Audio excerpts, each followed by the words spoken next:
Ange Jean-Louis. Mort pour la France. Joly Albert Victor. Mort pour la France. Jouan Eugène Maurice. Mort pour la France. Lamiotte Charles André Louis. Mort pour la France. Le Floch Paul Louis Eugène. Mort pour la France. Je regarde là, moi. Fin de la cérémonie du 11 novembre et je fais une belle rencontre. Benoît Cordin, qui est membre, leader d'un groupe d'opposition, l'Union républicaine pour Trappes, mais qui a aussi une autre casquette ou une autre corde à son arc. Tu travailles pour le SNU, Service National Universel. Et là, tu as rencontré des mômes à la cérémonie, des mômes, comment je parle, des jeunes qui vont faire leur SNU. Donc ça doit t'amener un peu de courage, un peu de satisfaction.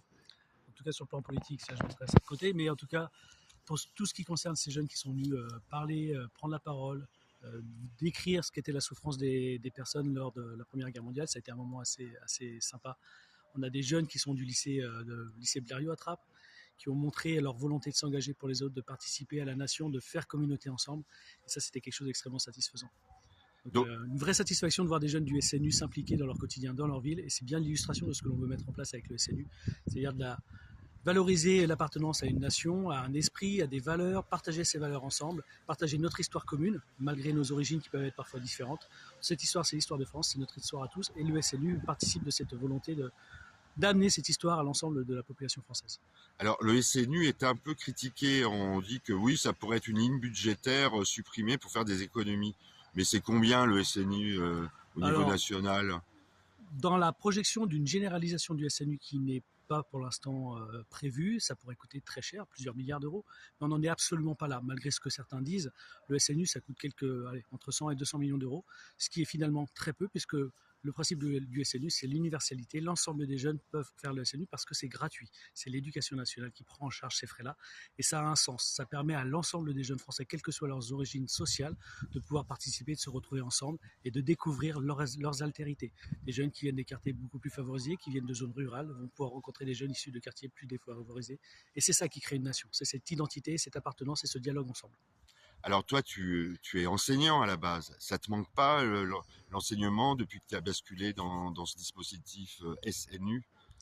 Alors non, ça ne me manque pas parce que le dispositif SNU en lui-même et toutes les politiques jeunesse que j'ai découvert en arrivant au SDJ, SDJ est quelque chose d'extrêmement riche, extrêmement vaste. Et on voit à quel point la société, notre État se donne pour la jeunesse.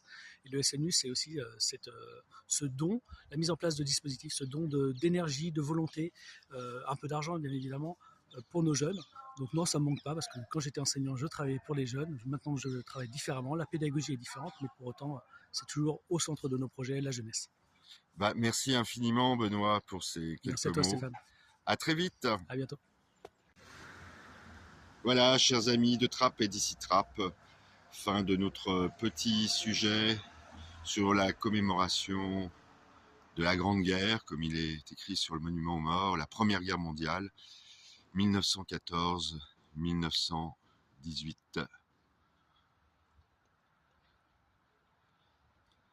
À très vite.